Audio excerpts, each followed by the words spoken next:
He is risen. He is risen indeed. Hallelujah. There we go. That's the good stuff.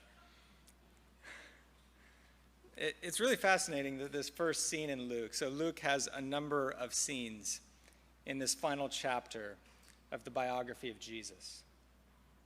In each of those scenes, there is some sort of fact, some sort of sign that bears witness to the reality of the resurrection, but it does so in a veiled way. That fact or that sign is not immediately obvious to those who encounter it, that it is pointing to the risen life of Jesus Christ, who has conquered death and won victory for all eternity. And so there has to be some sort of divine revelation to show the significance of the sign or the fact that people have encountered. And then Luke is very attentive to the way in which people respond to the revelation of the significance of the sign they have encountered. And so throughout our passage and throughout the next couple weeks as we travel through Luke chapter 24, you're going to get the full range of human emotion spilling out on the page.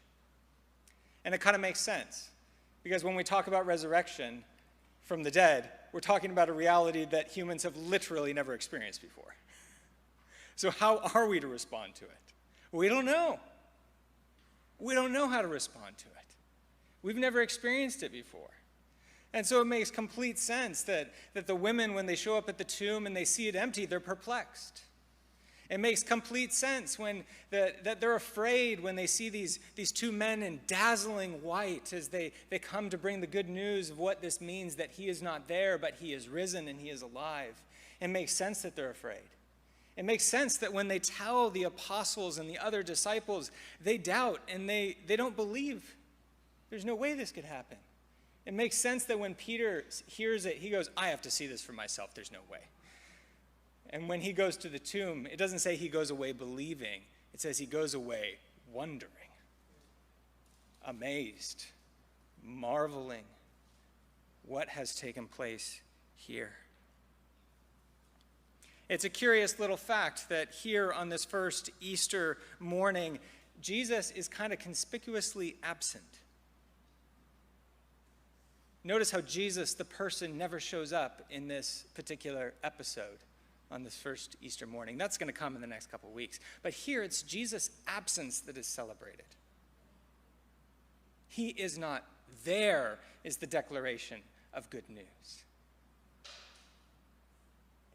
When Jesus came into the world, it was the angels saying, born unto you is one coming from the city of David. He is good news of great joy for all the people. And now those same angels are here saying he is not here, and that's the good news for you. So as we look at this interesting little passage, we come to the realization that it is the empty tomb, and it is the emptiness of that tomb that is the fact and the sign of resurrection. It is the good news of Easter morning. And then the rest of the passage tries to surround this singular fact with a deep significance for those that are encountering this sign. So we want to look at this sign and we want to look at this significance. But before we do, I just want to speak to those of you who are a little bit skeptical of this whole thing. Because there may be some of you sitting here today, there may be some of you that are listening online who have a tough time believing that Jesus actually rose from the dead bodily. Like, this just seems like the stuff that is made up, and we know from experience this literally never happens. So, like, seriously, what are we supposed to do with this? And kind of the first thing I want to say to you is just like, well, you're in good company. All of Jesus' closest friends and followers felt the same way. So the skepticism is right here. If you look in verse 9, returning from the tomb, the women told all these things that they'd seen and heard to the 11, that is Jesus' closest original 12 disciples minus Judas, who parted ways. And then all the rest. Now it was Mary Magdalene, Joanna, Mary the mother of James, and the other women with him. And when they told these things to the apostles, verse 11, these words seemed to them an idle tale. They did not believe. It seems like a fairy tale. It seemed like something that doesn't have any substance and evidential reality. We know that people do not rise from the dead, and we did not need the Enlightenment or the scientific revolution to discover that. And so Jesus' closest friends and followers themselves are the ones that are most deeply skeptical about the fact that Jesus actually rose from the dead.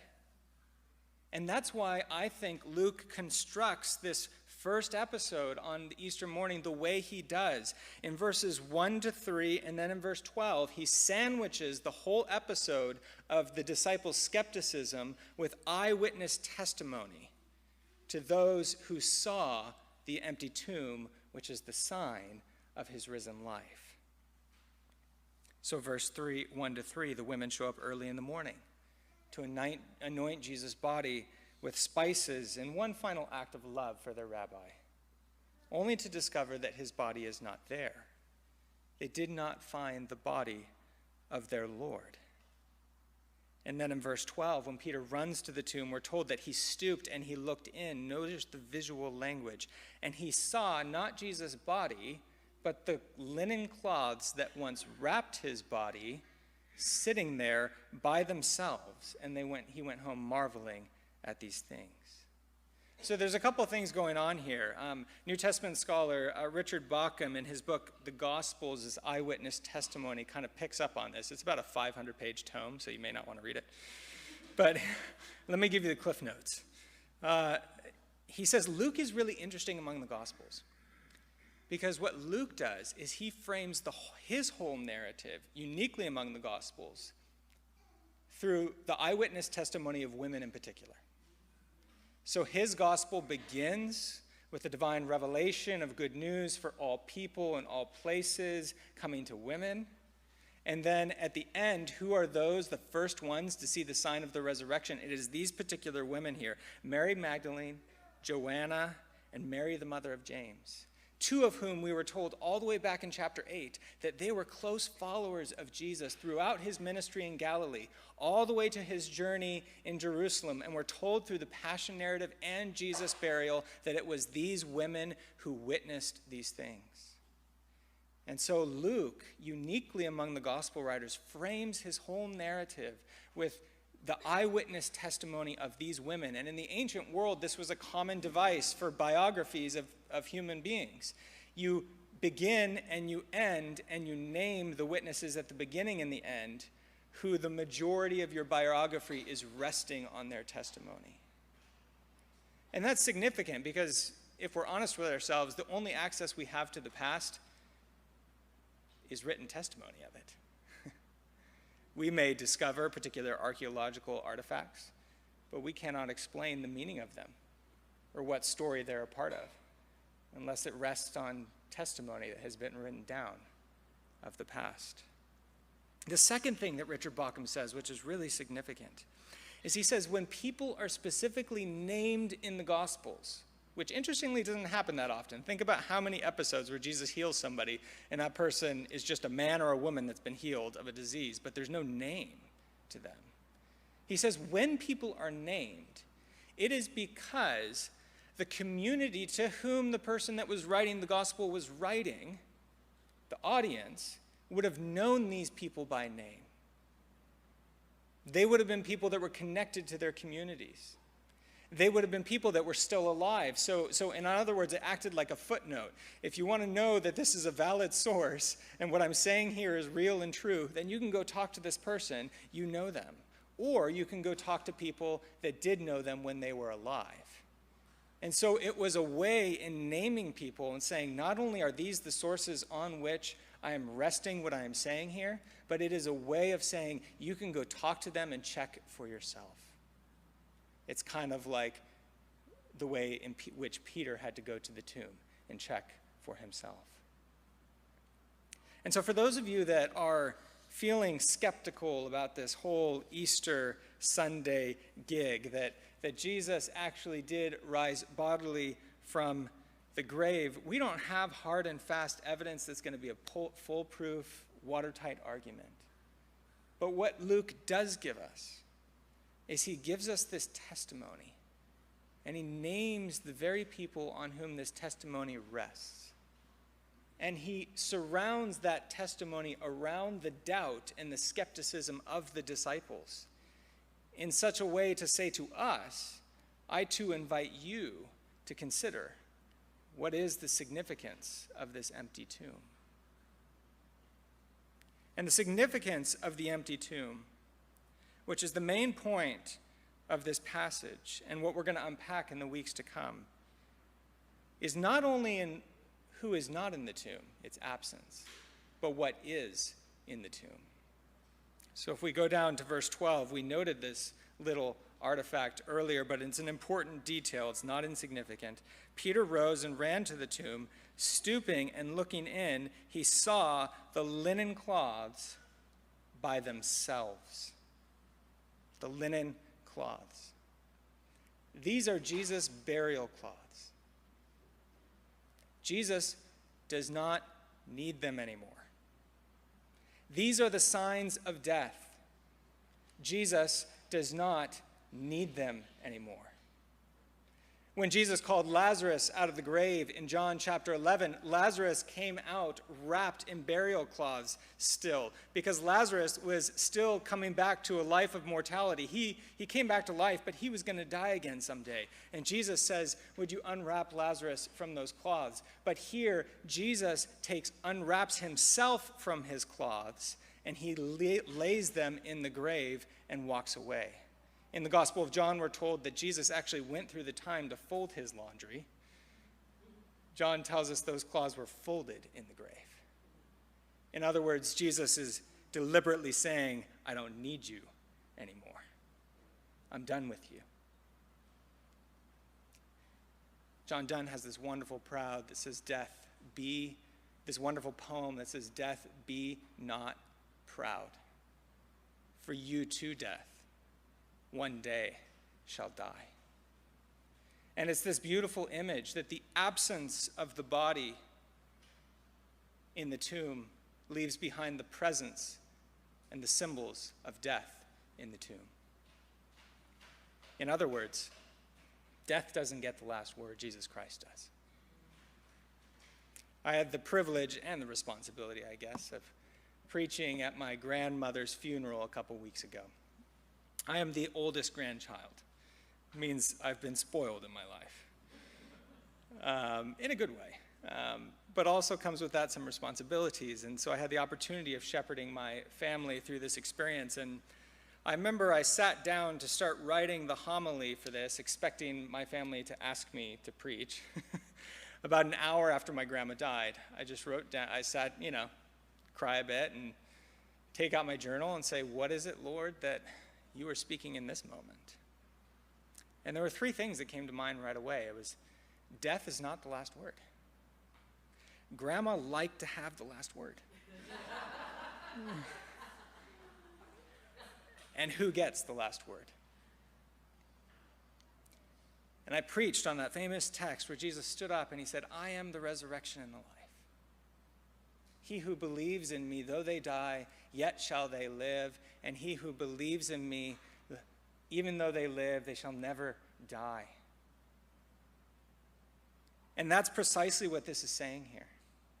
This is saying that death itself, which we feel like is the last word on every human life, it comes like a thief in the night.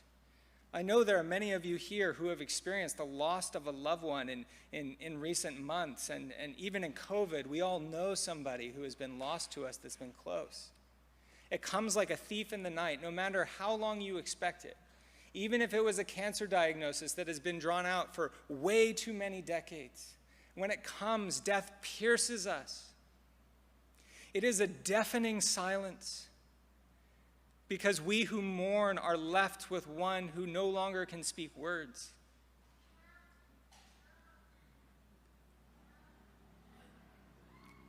And we get this deep feeling, is this the last word on this person's life? And what Easter Sunday morning tells us is that it's not. It will never be. Because Jesus is the resurrection and the life. Because he folded the grave clothes once and for all, there will come a day where he will energize and empower all of us to fold our grave clothes too. because he said goodbye to death and left it in the grave, there will be a day where he invites all of us to say goodbye to death and to leave it in the grave. There's this great little children's book that's called Goodbye to Goodbyes Forever. And it's about the resurrection. So, brothers and sisters, this little sign of the empty tomb, with these linen cloths just lying there by themselves, at first they seem so insignificant in the passage where there is the absence of the presence of Jesus, it seems. But as we press into that absence more deeply and pay attention, we realize that these are the very signs of Jesus' victory. And in the weeks to come, Luke is going to show us how that one who is victorious over all, who is the living one, who is the Alpha and the Omega in the beginning and the end, he makes himself present to us. As we walk the path of this mortal life, as we have to follow him into the face of death, as we have to walk with those who grieve, the risen one accompanies us with his resurrection hope and his resurrection life every step of the way. He causes our hearts to burn within us. He opens our eyes to see him. He invites us to feast with him. He wants us to know him as the living hope. Why do you seek the living among the dead, say the angels to the women as they go there? He is not here, he is risen. Remember how he told you while he was in Galilee, that the Son of Man must be delivered into the hands of sinners and be crucified, and on the third day rise again. My brothers and sisters, I speak these things to you in the name of the Father, and of the Son, and of the Holy Spirit.